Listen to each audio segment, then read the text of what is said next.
नमस्ते, मेरा नाम सिद्धांत मोहन है, साथ में है फ्रेम में अंशुमान तिवारी। ये है खर्चा पानी। कैसे हैं अंशुमान जी?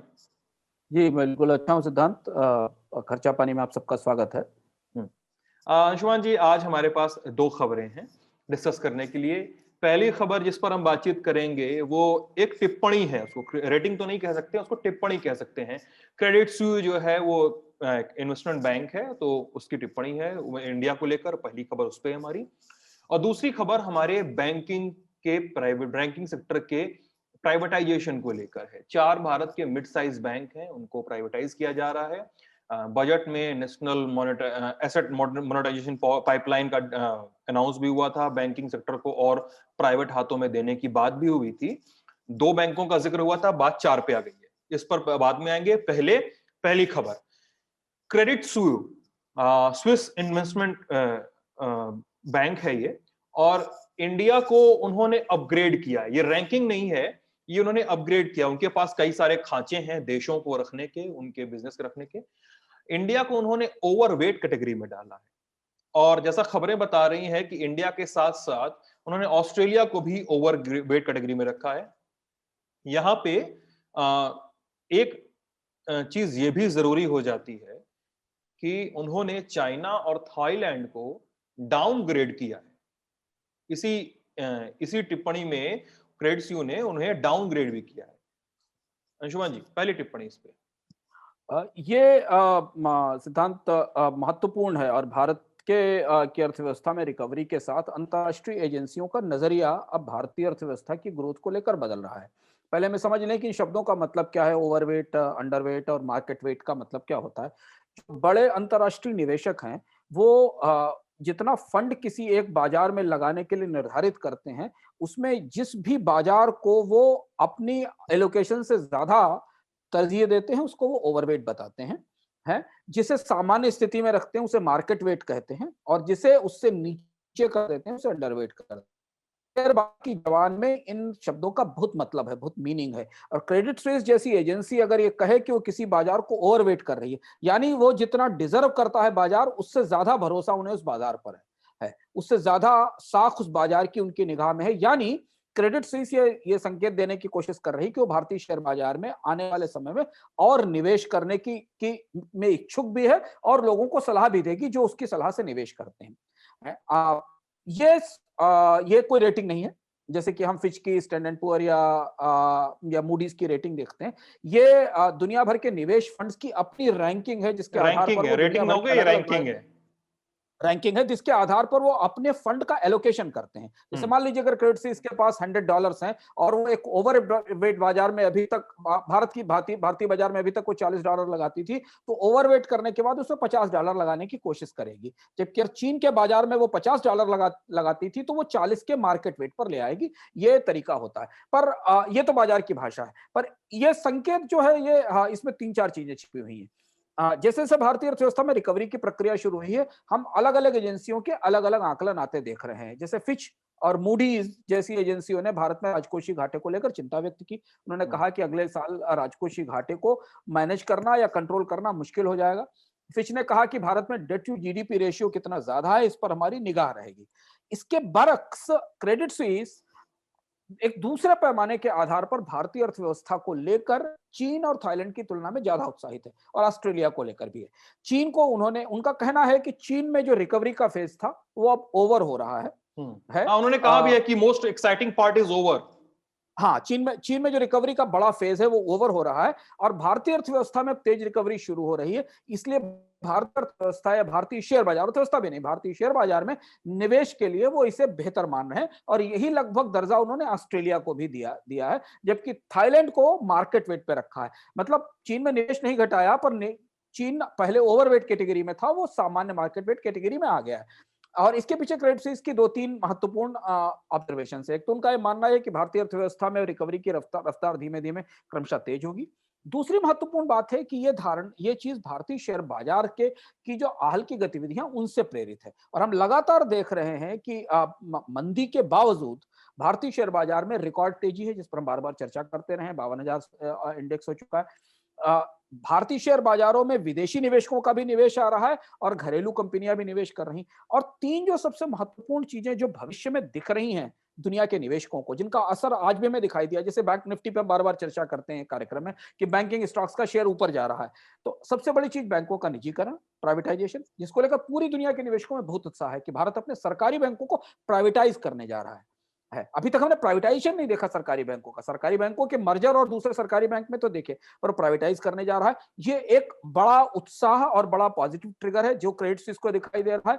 दूसरी चीज महत्वपूर्ण है कि सरकार अपने खर्चे में कमी कटौती करने की कोशिश कर रही, और तीसरा है कि भारतीय कारपोरेट बाजार में जो घटनाक्रम दिख रहा है उसमें जो उभरती हुई कंपनियां उनको लाभ मिल रहा है। इन तीनों के कारण क्रेडिट स्विस भारतीय बाजार को निवेश के लिए पिछले छमाही या पिछले साल की तुलना में अब ज्यादा बेहतर मान रहा है। चीन को सामान्य स्थिति में मान रहा है, ऑस्ट्रेलिया और भारत को एक स्थिति में रख रहा है। यानी चीन में जो स्थिति थी, मेरे ख्याल से, मैं जहां तक इसका एक सरल भाषा में अनुवाद कर पा रहा हूं, कि चीन की स्थिति को उन्होंने स्टेबल कर लिया अपने यहाँ, और हाँ, उन्हें अब इस रैंकिंग के हिसाब चीन को इस रैंकिंग की बहुत ज्यादा जरूरत नहीं है, इसलिए उन्होंने मार्केट हाँ, वेट पे हाँ। डाउनग्रेड किया गया। और भारत, मतलब ये one of the many signals है कि हमारी अर्थव्यवस्था रिकवरी की ओर जा रही है। हाँ, तात्कालिक तौर पर सिद्धांत अर्थव्यवस्था से ज्यादा बाजार के लिए अच्छा बाजार सिग्नल के है, लिए शेयर अच्छी खबर है। शेयर बाजार, क्योंकि अर्थव्यवस्था तो लंबे समय में हमारे पास आंकड़े आते हैं और अर्थव्यवस्था में बहुत सारे कंट्राडिक्टरी पॉइंट हैं। अभी भी हम इस रिकवरी की तेज ग्रोथ नहीं देख सके हैं, लेकिन बाजार के लिए भारतीय, जब ओवरवेट की बात करते हैं तो शेयर बाजार में निवेश होता है। जब हम रैंकिंग की बात करते हैं, रेटिंग की बात करते हैं कि आपकी कंट्री की सॉवरेन रेटिंग क्या है, तो रेटिंग का पार्ट होता है। तो क्रेडिट स्विस मार्केट के बारे में, भारतीय मार्केट के बारे में ज्यादा उत्साहवर्धक है, और इसका असर हमें आने वाले एक दो दिनों में शेयर बाजार पर दिखाई देगा, जहां विदेशी निवेशकों का जो भरोसा वापस लौटा है भारतीय शेयर बाजारों में, वो और ज्यादा बढ़ेगा, और शायद हमें आने वाले समय में बाजार में खरीद दिखाई देगी। और इसलिए शेयर बाजार के सूचकांक में लगातार तेजी दिख रही है, क्योंकि वो जो ट्रस्ट है इन्वेस्टर्स का, वो वापस भारतीय अर्थव्यवस्था में लौट रहा है। और उसकी कुछ कारण ये भी है कि अंतर्राष्ट्रीय बाजार में पूंजी सस्ती उपलब्ध है, भारत में भी बैंकों से पैसा निकलकर शेयर बाजारों में जा रहा है, इसलिए बाजार में खरीद दिखाई देती रहेगी। हाँ, बाजार में एक और फैक्टर से अब तेजी आने वाली है, मुझे लगता है, जो वो हमारी दूसरी खबर का हिस्सा है। अंशुमान जी, दूसरी वाली खबर तो मुझे लगता है जो यूपीएससी और सब कॉम्पिटिटिव एग्जाम वाले बच्चे होते हैं, मतलब जो तैयारी करते हैं, उनको भी बड़े ध्यान से सुननी चाहिए, क्योंकि ये सब बड़ा पूछे जाने वाली चीजें हैं। कि 1 फरवरी को जो बजट आता है, उसके बाद भारत के जो 4 private banks, 4 mid size public sector के बैंक्स थे, उनके प्राइवेटाइजेशन के लिए जिनका नाम आया, वो कौन कौन से बैंक थे, मैं बता दे रहा हूं। Bank of Maharashtra, bank of India, Indian overseas bank और सेंट्रल बैंक ऑफ इंडिया। ये 4 बैंक हैं अंशुमान जी। और मैं यहाँ पे ये भी ओपन कर दे रहा हूं अपने दर्शकों के लिए, ये मिड साइज बैंक है। मैं इनकी अगर ग्राहक कैपेसिटी की बात करूं, तो बैंक ऑफ महाराष्ट्र में 13,000 कर्मचारी हैं, बैंक ऑफ इंडिया में लगभग 50,000 कर्मचारी, इंडियन ओवरसीज बैंक में 26,000 और सेंट्रल बैंक ऑफ इंडिया में 33,000 कर्मचारी हैं। अब ये तो कर्मचारियों का आंकड़ा हो गया।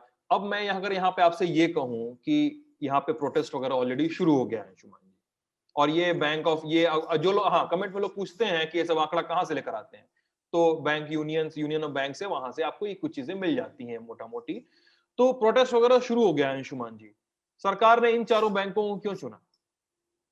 प्राइवेटाइजेशन की शुरुआत कर रही है सरकार, और ये जो 4 नाम हमारे सामने उभर कर आए हैं, ये इन्हें आधिकारिक रूप से एक बड़े वरिष्ठ अधिकारी ने मीडिया को बताया है। मीडिया उसका को नाम तो बताया हमें है, नहीं पता चला, सोर्स बेस्ड है, हाँ। पता नहीं चला है, लेकिन सरकार ने इस खबर को डिनाई भी नहीं किया, ये नहीं कहा है कि हम ऐसा नहीं करने जा रहे हैं। और ये बहुत ऑब्वियस सी, बहुत स्वाभाविक सी स्ट्रेटजी दिखती, जिसके बारे में हम चर्चा करते रहे। वैसे भी पहले 3 बैंकों के बारे में नीति आयोग मिड साइज बैंकों के निजीकरण की सिफारिश कर चुका है, जिसमें कि एक बैंक अभी बाहर है इस सीरीज से, पर ये मिड साइज बैंक है। मिड साइज बैंकों के निजीकरण की प्रक्रिया सरकार इसलिए शुरू करना चाहती है कि वो ये देखना चाहती है कि भारत में बैंकों को खरीदने वाले लोग भी तो होने चाहिए।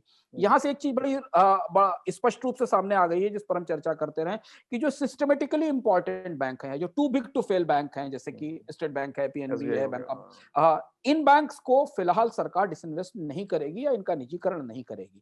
लेकिन इसकी अंजुमन जब बात, जी, सॉरी मैं यहाँ पे टोक रहा हूँ आपको, लेकिन एसबीआई के बारे में एक बात तो जरूर सुनने में आ रही है कि शायद सरकार अपनी स्टेक होल्डिंग को तो कम नहीं करेगी, लेकिन इसके कुछ शेयर्स जो है सरकार डाइल्यूट तो करेगी। अगर वो शेयर बेचती है तो सरकार की स्टेक्स नहीं, क्योंकि अभी क्या हुआ है कि एसबीआई स्वाभाविक से ज्यादा बड़ा बैंक हो गया है। एसबीआई की जो 4 सब्सिडियरी थी वो भी उसमें मर्ज हो गई, तो एसबीआई का साइज बड़ा हो गया है। लेकिन फिलहाल एसबीआई मेज पर नहीं है। अभी जो ये 4 बैंक हैं, bank of India, central bank of India, bank of Maharashtra और इंडियन ओवरसीज बैंक, ये ग्राहकों में बाजार के हिस्सेदारी के आधार पर छोटी हिस्सेदारी वाली बैंक है। इनका एसेट बेस छोटा है, कर्मचारियों की संख्या काफी बड़ी है, इनके नेटवर्क भी काफी बड़े हैं, लेकिन सरकार यहां से प्राइवेटाइजेशन की शुरुआत करना चाह रही है। प्रक्रिया क्या होगी अभी स्पष्ट नहीं है, क्योंकि अभी कमेटी ऑफ सेक्रेटरीज बैठेगी और वो डिसाइड करेगी इसकी प्रोसेस को। एक चीज और देखनी होगी कि सरकार इसमें कितनी स्टेक प्राइवेटाइज करना चाहती है, सरकार कितनी हिस्सेदारी इनकी बेचने की इच्छा रखती है, क्योंकि बाजार में ये बैंक्स लिस्टेड हैं इन्हें। और तीसरी जो इंपॉर्टेंट चीज है कि अब जो सबसे दिलचस्प, मतलब कहानी का जो सबसे दिलचस्प मोड़ है वो यहां से शुरू होता है। खरीदार कौन होगा बाजार में, ग्राहक कौन होगा, बैंक ऑफ इंडिया को खरीदेगा कौन, सेंट्रल बैंक ऑफ इंडिया को खरीदने वाली कंपनी कौन सी, और कौन सा बैंक होगा। इंडियन ओवरसीज बैंक है जिसपे आरबीआई ने लेंडिंग का कैप लगा रखा है। हाँ, तो इन्हें खरीदेगा कौन, इतनी पूंजी भारत में किस निजी बैंक के पास है, किस प्राइवेटाइज बैंक के पास है जो खरीद सकेगा। बहुत सारे नाम हवा में तैर रहे हैं। निजी बैंकों की अपनी समस्याएं हैं, अपनी उलझने हैं, उनके पास भी काफी सारे एनपीएस हैं। क्या हम प्राइवेट बैंक्स में जो बड़े प्राइवेट बैंक हैं वही इन्हें खरीदते दिखाई देंगे कि ठीक है 4-5 बड़े प्राइवेट बैंक हैं वो खरीदेंगे, या सरकार उन प्राइवेट बैंक्स के सहारे विदेशी बैंकों को भारत में आने की इजाजत देगी, जैसा कि हमने डीबीएस सिंगापुर के जरिए भारत में एक बैंक की परचेज अभी देखी जो बेल आउट से पहले से की गई, या फिर हम कुछ और तरीके से इसका विनिवेश होते देखेंगे, ये हमें देखना होगा। तो अभी ये प्रक्रिया हमारे सामने नहीं आई है। दूसरी एक और महत्वपूर्ण बात इसके साथ है कि सरकार ने यह भी संकेत दिया है कि वो बैंकिंग रेगुलेशन एक्ट के जो बैंक से जुड़े हुए 2 कानून हैं उनमें भी संशोधन करेगी, क्योंकि उन्हें संशोधन करना आवश्यक है अगर इन बैंकों का निजीकरण किया जाना है। पर यह सबसे फास्ट पेस्ड, बजट के बाद सबसे तेजी से बढ़ने वाली प्रक्रिया है, और इसीलिए आज हमने शेयर बाजार में फिर देखा कि बैंकिंग शेयरों में जबरदस्त खरीद दिखाई दी, और बाजार ये समझने की कोशिश कर रहा है कि जो बिक रहा है उसे भी खरीदा जाए, जो फ्यूचर में उसका ग्राहक हो सकता है उसे भी खरीदा जाए। अंशुमान जी, यहीं पे मैं दूसरा हिस्सा इसका बता देता हूं जो लोगों को बताया। 2 कानून हैं अंशुमान जी, वो 2 कानून बहुत सारे लोगों को नहीं पता, लेकिन जब बैंकों के प्राइवेटाइजेशन और जो मतलब बैंकों के राष्ट्रीयकरण, जब राष्ट्रीयकरण बैंकों का किया जा रहा था, तो राष्ट्रीयकरण के लिए उन 2 एक्ट्स का बार-बार जिक्र किया गया, का जिक्र होता है जब आप इसमें आते हैं। बैंकिंग कंपनीज एक्ट एक आता है 1970 में, एक आता है 1980 में।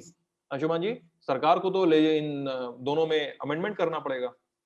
इन दोनों में अमेंडमेंट करना जरूरी होगा, क्योंकि अगर ये दोनों नहीं बदलेंगे तो प्राइवेटाइजेशन नहीं हो सकता। और मैं फिर ये बात कह रहा हूं कि दर्शकों को ध्यान रखना होगा कि भारत में सरकारी बैंकों के प्राइवेटाइजेशन का पहला प्रयोग है। सरकारी बैंकों का विनिवेश तो होता रहा है, सरकारी बैंक में सरकार विनिवेश होता रहा है, डाइल्यूशन होता रहा है, मर्जर होता रहा है। मर्जर होता रहा। सरकार ने अपने सरकारी बैंकों में अपनी हिस्सेदारी बेची है शेयर बाजार में सूचीबद्ध कराया, और इसी वजह से सरकारी बैंक मार्केट में लिस्टेड है। हमने मर्जर और विलय देखा, जैसे कि अभी हमने देखा विजया बैंक इलाहाबाद बैंक का मर्जर हुआ, इस तरीके के मर्जर हुए। हमने ये भी देखा है कि सरकारी बैंकों ने छोटे बैंकों का अधिग्रहण किया। यहां भी हमने देखा कि सरकारी बैंकों ने प्राइवेट बैंकों की मदद की है, जैसे हमने आईडीबीआई बैंक में एलआईसी की मदद देखी, या स्टेट बैंक ने परोक्ष रूप से इस बैंक की मदद की। लेकिन यह बिल्कुल पहला प्रयोग है जहां एक सरकारी बैंक को प्राइवेटाइज किया जाएगा। उस प्राइवेटाइजेशन में के लिए हमें ये सरकार को ये सारे कानून बदलने होंगे। करीब 38 बिल लिस्टेड हैं बजट सेशन में, जो रेसेस में चला गया है, जो मध्यावकाश में भी चला गया है बजट पर चर्चा करने के लिए, जो बजट की प्रक्रिया होती है। मध्यावकाश से जब संसद लौटेगी तो शायद हम बैंकिंग रेगुलेशन एक्ट और बैंकिंग कंपनीज एक्ट दोनों में बदलाव देखेंगे, और उसके बाद सरकार को यह अधिकार मिल जाएगा कि वो सरकारी बैंकों का निजीकरण कर सके, उन्हें निजी हाथों में सौंप सके, और कितनी इक्विटी उसकी बेच सके। फिर एक दिलचस्प बात है जिस पर अभी तक हम, हो सकता है 2 दिन में हमें इस बारे में स्थिति स्पष्ट होगी, अभी सरकार की तरफ से निजीकरण का प्रारूप नहीं बताया गया। निजीकरण का मतलब कितने % इक्विटी सेल करना होगा, किस तरह से उसके मैनेजमेंट रन होंगे, ये सारी चीजों पर निगाह रहेगी। लेकिन जिस पर चर्चा हम लगातार सिद्धांत खर्चा पानी और उससे पहले से कर रहे हैं कि एक पूरा रोड मैप तैयार है सरकार के पास, उसके माइलस्टोन, उसके मंजिलें तैयार हैं, जो शुरू हो जाती है पिछले साल से नीति आयोग की सिफारिशों से लेकर, रिजर्व बैंक की रिपोर्ट से लेकर और बजट तक वो रोड मैप तैयार है। और ये सबसे महत्वपूर्ण घटनाक्रम भारतीय वित्तीय बाजार और भारतीय बैंकिंग के उद्योग के लिए होने वाला है, जब हम भारत में सरकारी बैंकों का निजीकरण देखेंगे। अंशुमान जी, एक ऑब्वियस सा सवाल लोगों के मन में आएगा, इसलिए मैं ही पूछ ले रहा हूँ। खाता धारकों पर क्या प्रभाव पड़ेगा, क्या पड़ सकता है? प्रत्यक्ष रूप से सिद्धांत कोई प्रभाव नहीं पड़ने वाला। ये सवाल कई लोग पूछते हैं और ये जरूरी सवाल जानना है कि जो इसके अकाउंट होल्डर्स हैं उनके लिए कोई फर्क नहीं पड़ेगा। अभी हमने देखा कि बैंकों का विलय और मर्जर हुआ तो केवल ये हुआ कि आपके अकाउंट नंबर बदल गए, आपकी पासबुक बदल गई और एक बैंक दूसरा बैंक हो गया।